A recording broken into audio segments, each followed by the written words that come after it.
صاف دل عورت کی 5 نشانیاں۔ نبی کریم صلی اللہ علیہ وسلم کا یہ فرمان ضرور سن لیں۔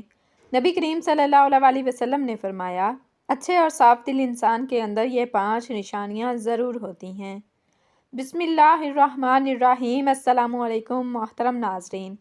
صاف دل انسان کی 5 نشانیاں کون کون سی ہیں؟ اور ہمارے پیارے حضور نبی کریم صلی اللہ علیہ وآلہ وسلم نے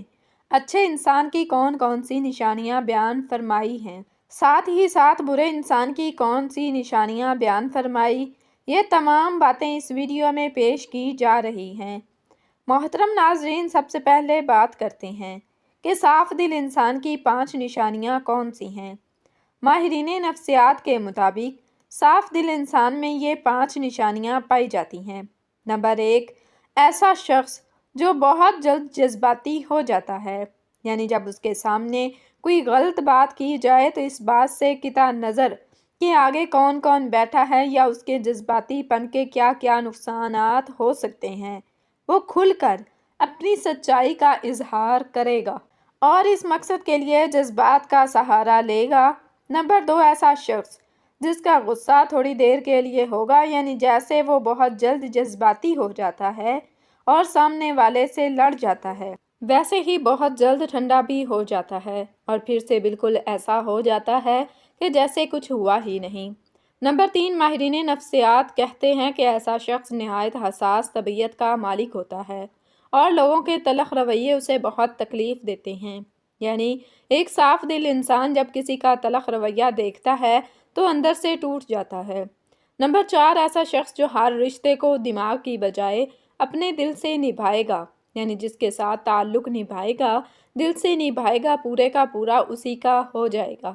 اور ہر دم اس کی خیر اور بھلائی کے لیے بے قرار رہے گا۔ نمبر 5، ماہرین نفسیات کے مطابق ایک اچھے اور صاف دل کے انسان کی 5ویں نشانی یہ ہے کہ ایسا شخص کبھی کسی کے دل میں اپنے لیے وہ خلوص اور محبت نہیں جگا پائے گا جو وہ دوسروں کے لیے محسوس کرتا ہے، جبکہ اس کے برعکس چالاک، ہوشیار، مکار اور چاپلوس قسم کے لوگ سب کے پیارے ہوتے ہیں۔ محترم ناظرین، یہ وہ 5 نشانیاں ہیں جو ایک صاف دل انسان کے لیے ماہرین نفسیات بتاتے ہیں۔ آئیے اب اس کائنات کے سب سے بڑے امام اور پیشوا نبی آخر الزماں حضرت محمد مصطفیٰ صلی اللہ علیہ وسلم کی زبان اقدس سے جانتے ہیں کہ اچھے اور صاف دل انسان کی کیا خوبیاں ہیں۔ امام بخاری رحمۃ اللہ علیہ نے کتاب الادب المفرد میں لکھا ہے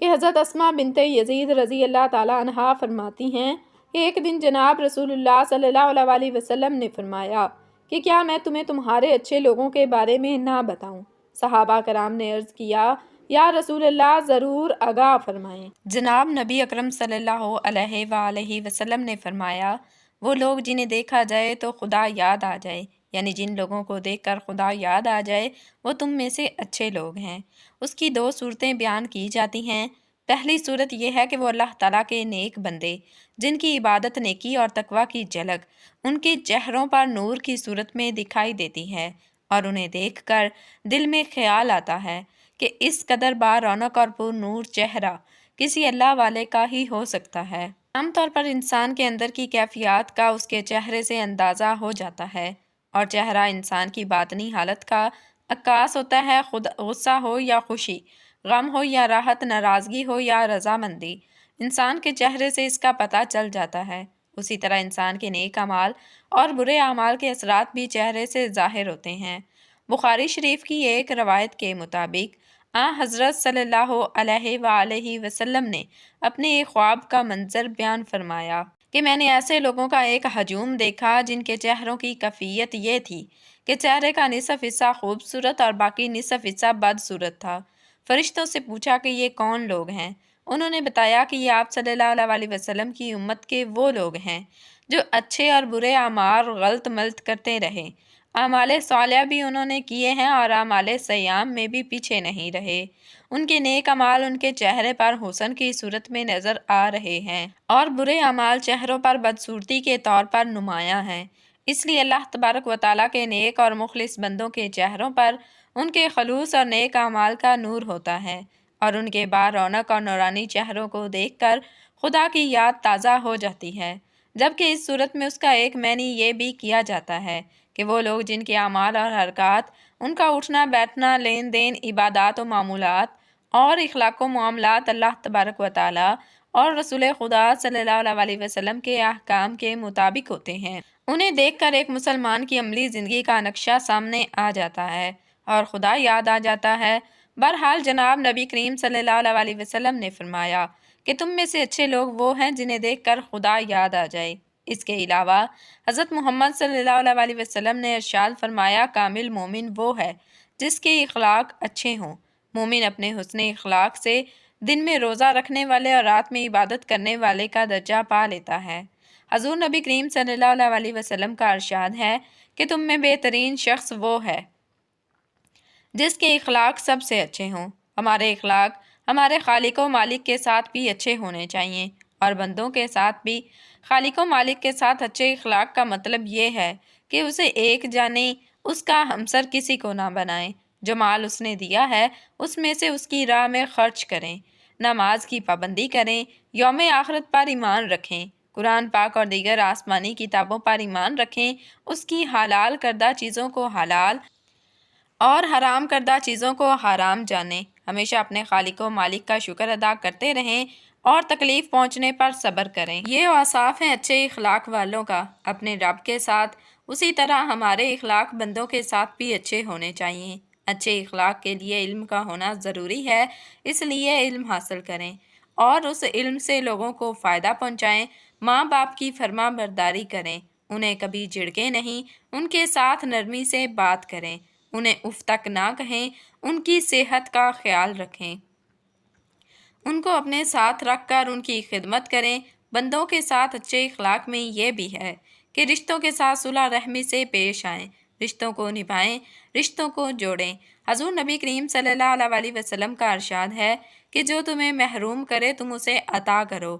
اور ایک جگہ آپ صلی اللہ علیہ وآلہ وسلم نے فرمایا کہ لمبی عمر چاہتے ہو تو اپنے رشتہ داروں کے ساتھ صلح رحمی کرو۔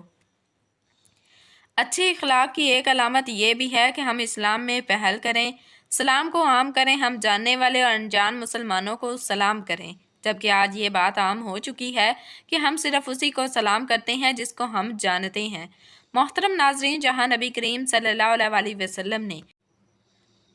اچھے لوگوں کی دو خصوصیات بیان فرمائی ہیں، وہیں پر فرمایا کہ میں تمہیں تمہارے برے لوگوں کے بارے میں نہ بتاؤں۔ صحابہ کرام نے عرض کیا، یا رسول اللہ صلی اللہ علیہ وسلم ضرور بیان فرمائیں۔ آپ صلی اللہ علیہ وسلم نے 3 باتوں کا ذکر فرمایا۔ ایک یہ کہ چغلیاں کھانے والے یعنی ایک دوسرے کی چغلی کرنے والے لوگ چغلی کہتے ہیں،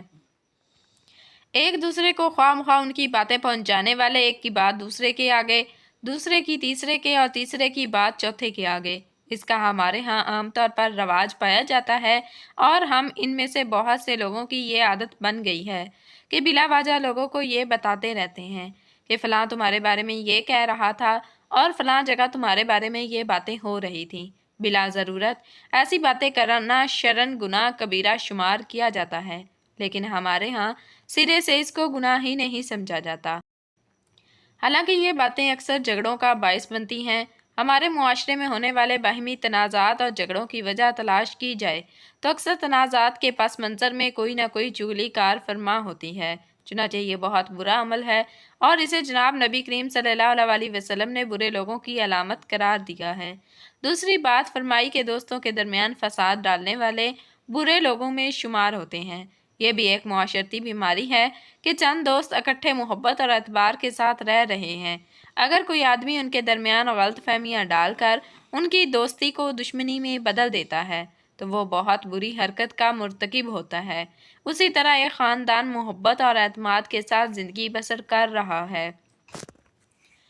اور کوئی شخص دخل دے کر ان کی محبت اور اعتماد کی فضا کو خراب کر دیتا ہے تو وہ کوئی اچھا کام نہیں۔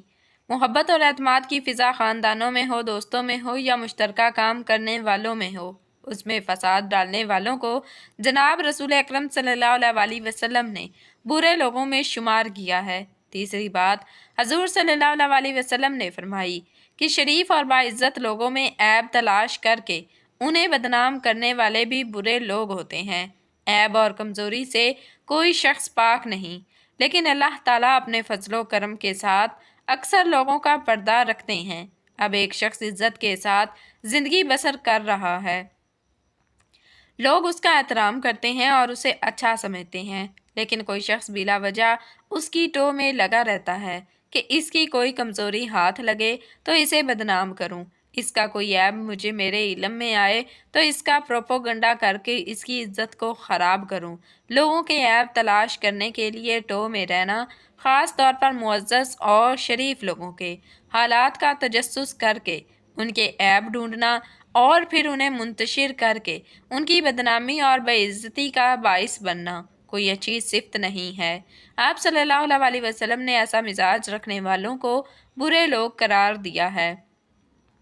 میں اپنے محترم ناظرین سے عرض کرنا چاہتی ہوں کہ تینوں خرابیاں آج ہمارے درمیان موجود ہیں، اور چونکہ ہم ان کے عادی ہو گئے ہیں اس لیے ہمیں یہ محسوس نہیں ہوتا اور ہم بلا تکلف ہر حرکتیں کرتے چلے جاتے ہیں۔ ہمیں جناب نبی کریم صلی اللہ علیہ وسلم کی اس ارشاد گرامی کا بار بار مطالعہ کرنا چاہیے، اس پر غور کرنا چاہیے اور پھر اپنے معمولات اور مزاج و عادات پر بھی نظر ڈال کر اپنی کمزوریوں کو محسوس کرتے ہوئے اصلاح کی کوشش کرنی چاہیے۔ اللہ تبارک و تعالیٰ سے دعا ہے کہ ہمیں ان بڑی بڑی معاشرتی برائیوں سے محفوظ فرمائے اور ہمیں ان لوگوں کے رستے پر چلنے کی توفیق عطا فرمائے جن کو نبی کریم صلی اللہ علیہ وسلم نے اچھے لوگ قرار